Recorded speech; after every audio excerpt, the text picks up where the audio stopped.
destruction, and creation. And this is why we chant to Shiva, because Shiva teaches us to live in flow, be non-attached, but to not actually let go in a way that we lose who we are. It's an integration of our being. Because whenever you've overcome something really challenging or you've gone through something, you always leave behind what no longer serves you, and you take with you a story, the integration, the lesson, the interesting part that you overcame, the thing that made you a greater and better person in being.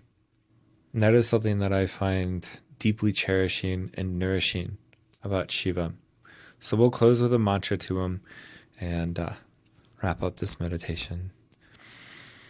Om Namah Shivaya Gurave Satchitananda Murtaye Nishpapanchaya Shantaya Niralambaya Tejase.